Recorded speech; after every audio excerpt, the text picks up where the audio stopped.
So when I was reviewing my list of learnings from my Entrepreneurs Organisation forum that I had on Tuesday with my wife yesterday, I got really, really clear that my number one opportunity for the month ahead is to really build out a robust foundation for only checking my email once a day in the afternoon. Usually, on most days, that would be between 3 o'clock and 3:30.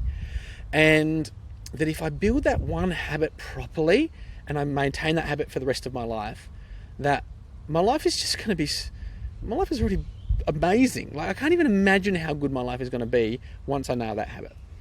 And so what I realized was I haven't built out a strong enough reward set, acknowledgement set, and mindset around this, that I don't want to be checking my emails at 3:30 in a rush, all flustered and all that sort of stuff. I want to be checking my email reliably every day at 3 o'clock, and I want to feel really good about it. And I don't want to be thinking about, because it's not just my email, like this is all comms, like literally not checking my phone, not checking any WhatsApp, nothing, except for in this one window every day. That's where I want to go. And I've done it successfully before, but I haven't maintained it. I've relapsed 4 times now from doing email, just all comms, once a day in that period. I keep relapsing it. So I just got to build out something more robust.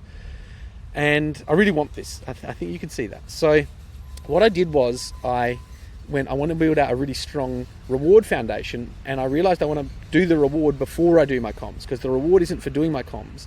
The reward is for delaying in doing my comms until that time. And so what I've got to do is I've got to do my day's work all the way through, and I've got to know my time window for whatever reward I want, and then I'll do my reward, and then I'll do the comms. And so what I needed to do was also build out and really get clear about what my reward foundation, the things I really love to do that bring me joy, and get really, really clear about what the sweet spots are for me for rewards. And so what I did was I went on and brainstormed. I gave myself 15 minutes to brainstorm.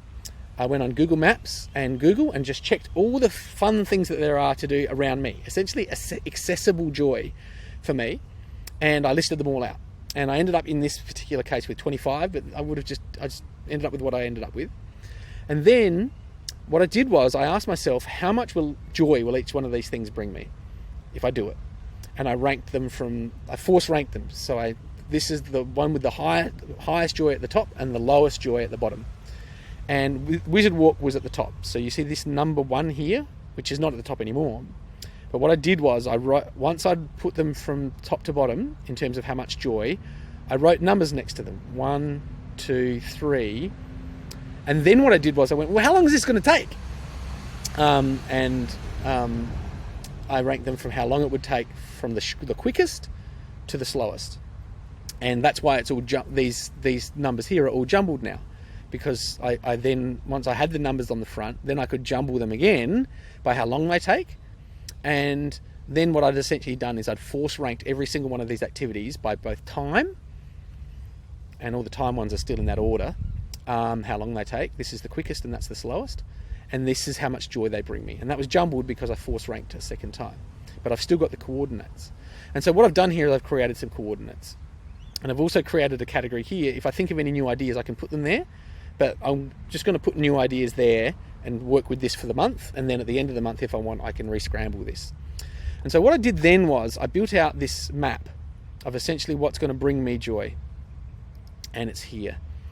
And so essentially, I got all these things and mapped them in. So this is the highest joy and the quickest are down in this bottom corner here. So if there was something here, that would be absolutely awesome. And I think you can see here, essentially there's like a diagonal line of essentially how much these are going to actually reward me.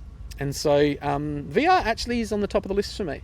And then there's all these other things here in the green zone, like going to the Japanese gardens just over there, going to the Central Market just over there. There's also these high-end VR rooms you can go to. I'm in the city, they're all around me. Going to Bounce, which is a trampoline place, or bouldering. Adelaide Bouldering is just here. And also, interestingly, this I would never have thought would have ranked, is to just go to the mall. I like going to discount shops, toy shops and game shops, but I don't usually buy anything. I just like look. I actually get a lot of joy out of that. And I wouldn't have thought it mapped so high, but it actually did, because it's so quick.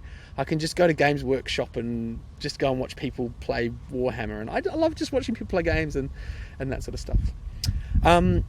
But the most important thing that I got out of this is that it gave me this sort of yellow-red zone, and this is where I want to be really discerning. These are things that are quick fixes for me, but these aren't a quick enough fix for me to do them as a reward.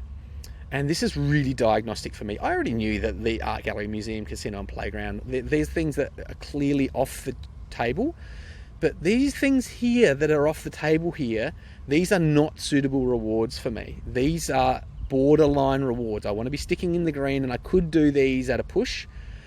And these are deep dive rewards. These are if I've got a block of a few, 3 or 4 hours and I want to do something different, but only if I've got a block of time. And so I really want to stick in the green. If I'm stuck and I can't do these things and I need a quick fix, there's some quick fixes here. And if I've got a block of time and I want to do something different, just these 3, not these ones. These aren't rewardy enough.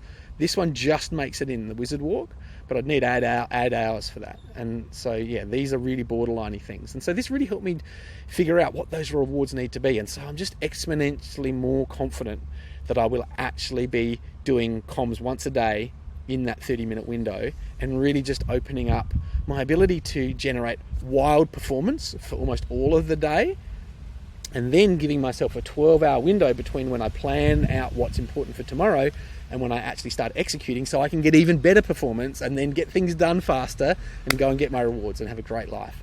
So I'm feeling really excited. So I just wanted to share it.